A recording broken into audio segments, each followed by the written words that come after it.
Did you hear Chris Dodd's genius idea today about health reform? Chris Dodd's genius idea about how to move forward, how to get it done? He said, and I'm quoting here, let's take a breather for a month, 6 weeks.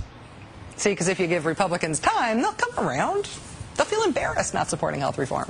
After 6 weeks to think about it, Orrin Hatch and Jim DeMint, they'll organize a "we get it now, let's support health reform" caucus. With all due respect to Senator Dodd, Republicans will never, ever, never, ever, ever, never, never, ever support this reform. Ever. Never.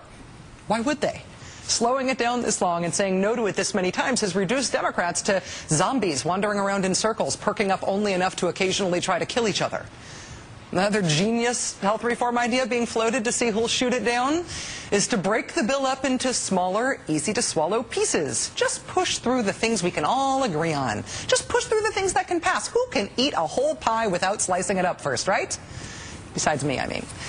New Jersey Democratic Congressman Bill Pascrell is reportedly trying to line up House Democrats with his plan to cut the bill into 3 or 4 smaller bills with, quote, ideas we can all agree on while providing tangible benefits to nearly all Americans. Things we can all agree on. Even the Republicans, you know, they would love to be constructive on health reform. Just give them something reasonable, and I'm sure they'll all line up and vote their conscience to make America a better place. This is not going to happen. Anything that depends on Republican votes to move forward is not a real plan to move forward. Democrats, just right here for a second. They are not going to vote with you. Never. No matter what you ask them to vote on in health reform. It is working for them to vote no. And when you keep waiting and stretching this out to try to give them more time to come around, you're giving them more time to make this even harder for you. They're not coming around, ever. If you want to keep your seats, if you want President Obama to be reelected, you have 2 options. One, the solution being floated today by Congressman Gerald Nadler and Henry Waxman, which is to pass the Senate bill, fix any problems with it through reconciliation, which is something that takes 51 votes. Or 2, you can kill the filibuster. Lower the number of senators it takes to overcome a filibuster. Make it not 60 anymore, but something less than that. Make it harder for the minority to thwart the will of the majority, since, handy chart here, they've been abusing that privilege in an unprecedented way. Senator Tom Harkin today said he's planning to introduce legislation to change the filibuster. It's something he's tried to do before. When his party was in the minority, it failed. But could it work now? We've heard conflicting opinions about that very issue from 2 lawmakers, both Democrats, appearing on this show this week on 2 consecutive nights. Did you notice this? This was Senator Debbie Stabenow 2 nights ago. As much as I would love to change this 60-vote rule and filibuster rule, it takes 2/3 of the Senate to be able to do that. So that's not realistic for us. 2/3 of the Senate, she says. But then here was what Congressman Barney Frank said about it last night. I don't like the filibuster. I think it should be a great crusade now to try and change that rule, which the Senate can do by a majority at the opening of the Senate. A majority? So would killing the filibuster take 2/3 of the Senate? Because that'll never happen. Or would it just take a majority, 51 votes? Because that could happen, maybe. And that would save health reform and everything else on the Democrats' agenda. This seems important. Joining us now is Tim Noah, senior writer at Slate.com. He's written extensively about the filibuster and long since called for its abolition, even when a different party controlled the Senate. Tim, it's nice to see you. Thanks for joining us. Thank you for having me, Rachel. Help us set the record straight here. How many votes would it take to change the rules on filibuster? It's a bit like that old Saturday Night Live joke. They're both right. It's a floor wax and a dessert topping. They are both right.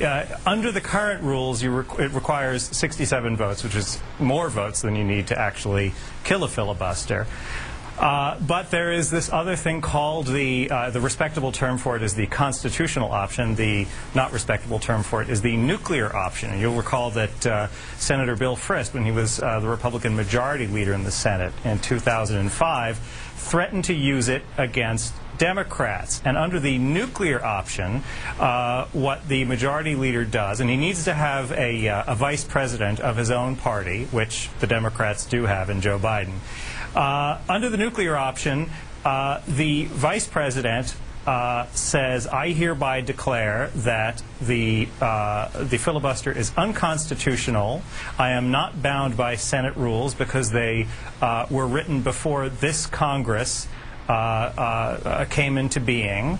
Every 2 years we get a new Congress, and I am wiping the slate clean. We can change these rules with a majority vote. Let's do it. Is that the option that Congressman Frank was proposing, or is that yet a third idea? No, this is the simple majority. This is the way you get rid of a filibuster, with a simple majority. Now, the thing about the nuclear option is, you know, Dick Cheney was the vice president. If there's something called a nuclear option and Dick Cheney didn't go for it, that tells you how dangerous it really is. It is problematic because the Senate is a body that operates on the principle of unanimous consent. You have to get unanimous consent to go to the bathroom in the Senate. And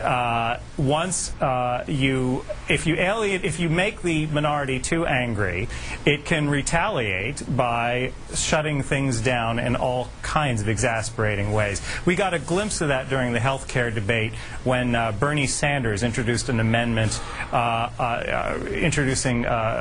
proposing a single-payer solution to the health care crisis. It was a totally symbolic amendment. But Senator Jim Coburn got a little persnickety, and when they asked unanimous consent to bypass the reading of the bill, Coburn said, "Hell no."